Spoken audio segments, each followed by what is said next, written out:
Are you having issues with gripping, pain over the inside of your elbow that is exacerbated with common day-to-day activities or exercises? Hey everyone, Dr. Zach Greenway here at Performance Sport and Spine, and today in this video on golfer's elbow, we're going to go over 6 different exercises that can really help. The first 2 address the tendon themselves at your elbow, and the last 4 help address any weakness or deficits in your kinetic chain, notably your shoulder, shoulder blade, and thoracic spine. If you find this content helpful, at some point please pause the video, scroll down, like, subscribe, and turn on notifications as it helps us reach a wider audience. Golfer's elbow is a tendinopathy that affects the common flexor tendon of the forearm, caused by an acute overload or repetitive loading, commonly seen in golfers, tennis players, and weightlifters. However, most cases are non-sports related. Tendinopathy is a condition where there is tendon pain, decreased function, and reduced exercise tolerance. So before we start, we need to talk about pain. Pain can make people fearful that they're going to cause more damage. With tendinopathy, some discomfort is the norm. A way to handle this is to look at the scale from 0 to 10, where 1 to 3 pain out of 10 is probably okay, 4 to 5 you need to be cautious, and then anything more than 5 you should stop. Now this will need to be tailored to each person, but this gives you a crude framework to work off of. In addition, any symptoms, pain or tightness should be gone before you do the exercise again. The first exercise we'll go over is wrist flexion. Place your forearm facing upwards on a bench to support it. Hold a light weight in your hand. Slowly flex the weight up towards the ceiling for 2 to 3 seconds. Pause and then lower into the starting position for 2 to 3 seconds. While doing this, you should feel a gentle, dull tension on the inside of your forearm. If you do not have a weight, you can substitute it for a household item. We recommend 2 to 3 sets, 6 to 8 reps, 3 to 4 times a week.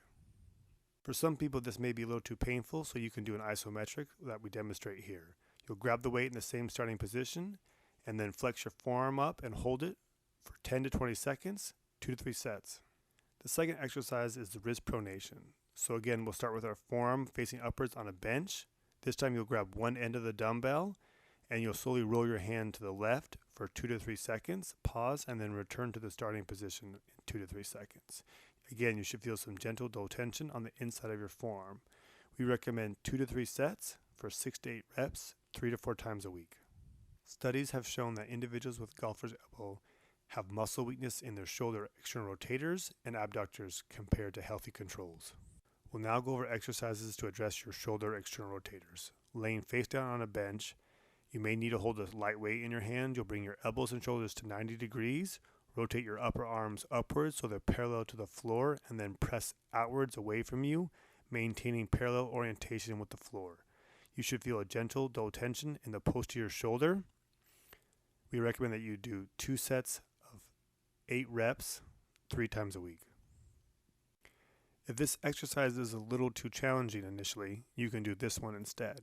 You'll lay on your side, holding a light weight. Bring your elbow to 90 degrees and keeping your elbow pinned against your side. Slowly raise the weight up towards the ceiling, rotating through your shoulder joint, and then return to the starting position. The same sets and reps apply for this one, and you should feel that gentle, dull tension in the posterior shoulder. Shoulder abduction. Standing, holding light weights, you're going to raise your hands out laterally in a rainbow-like pattern, controlled up, controlled down. When doing this, you should feel gentle, dull tension in your shoulders.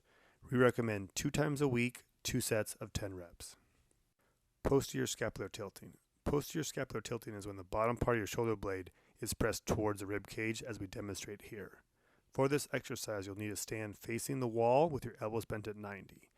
Maintaining light abs and glute contraction, you're going to rotate your hands outwards and gently pushing your shoulder blades down, as we demonstrated earlier. When doing this, you should feel gentle tension in the middle inside of your shoulder blades. We recommend 2 sets of 10 reps, 3 times a week. Thoracic extension. You're going to kneel parallel to a wall with your inside knee on the ground. With a small object like a foam roller, you're going to press your outside leg into the wall. Maintain pressure throughout the movement. With your inside arm, you're going to reach forward. In a large circular motion, you're going to reach up towards the ceiling and back behind you. Try to maintain eye contact on the moving hand at all time. With this, the point of emphasis is the mid-back of the thoracic spine, so make sure to extend through the upper back as much as possible. We recommend 3 to 4 times a week, 2 sets of 8 reps per side. That's it for today, and as always, please leave messages or comments on things you think we can improve on or things that you found the most helpful.